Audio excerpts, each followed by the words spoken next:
just population-centric. Okay, so it's a great achievement. But at the same time, some of these achievements have happened at a time when, for instance, the economy is nosediving. So the very idea of the NFC award and how much you can allocate and what the size of the federal divisible pool would be is like, you know, has become a joke. But I think more importantly, Sardar is the one who's on top of this whole system. I think it's a big joke anyway, you know. No, but sorry, two questions for people who are waiting. Could you just have these two questions? I think when we're talking about especially these angles and this extremism thing, the fact that the reason the leagues or legalities or whatever they are, there's something we have to understand is that when we're talking about trajectories of Islamic thought, or in the same way as nation states and the philosophy of nation state evolves, republicanism is actually evolving as a structure. Nation state as a theory is actually declining as other actors, other capitalists, conglomerates or collections of capitalists are emerging to be more powerful than them.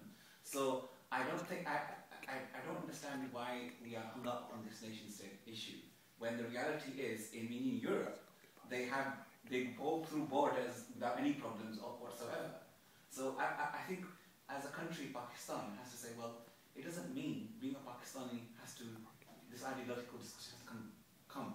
But there is a third discourse. In terms of third discourse, I don't see why that third discourse couldn't include a very progressive form of sort of a caliphatist type of discussion, because haven't we seen 13 centuries of progression and intellectual and through a caliphate system, and obviously declined, and there were problems with it. That's like problems in any system. What I'm saying is we shouldn't just automatically, by default, decide that that's not something we should explore.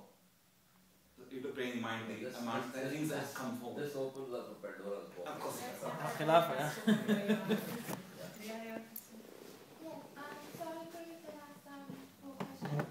And basically, like you were saying, you know, I think that having a third discourse, if you see like as a bridge, more like a middle way, a bridge between these two really opposite kind of opposing views, that of the liberal view and the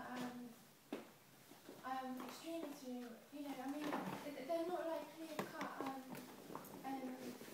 decisions anyway, and especially the liberal is probably a bit more clear-cut than the you know, what you could say extremist view. But I think having the fair discourse, like you said, comes through dialogue, and really, I think it has to come from the elite in Pakistan, because it is that there is like a real lack of understanding from the elite groups, like in Horn and stuff, who don't understand most of the country, most of their own people, and they can be very sensitive, really, in the way they talk about people who are religious. Most people in Pakistan are religious, you know, and it's only a very small minority of the elite who say they're not religious, and so they don't realise that it's offensive, and that's where I think the problem is, because they're talking about their own people, and they don't even know their own people. They don't, you know, most people don't have any connection to a lot of their own Pakistani people. So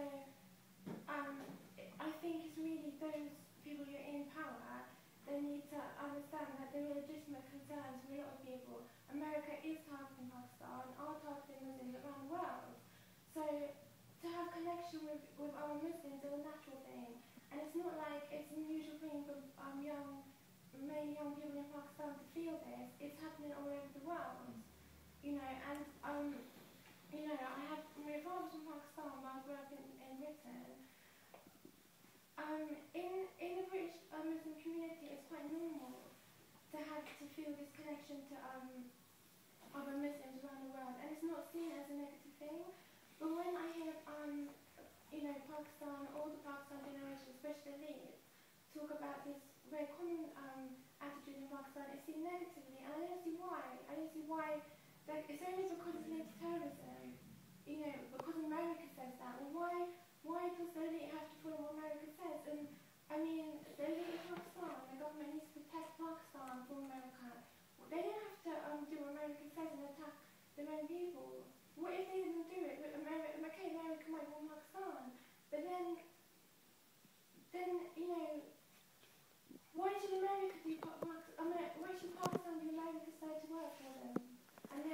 And now look what's happening in Palestine, it's getting torn apart. So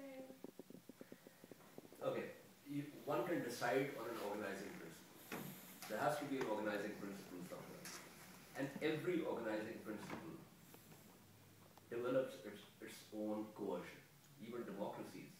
And now, with the state of exception being brought in constantly, and people like Agamben and others actually arguing that the state of exception is now becoming the norm. So you are using law to denote its very absence constantly because there is a threat and therefore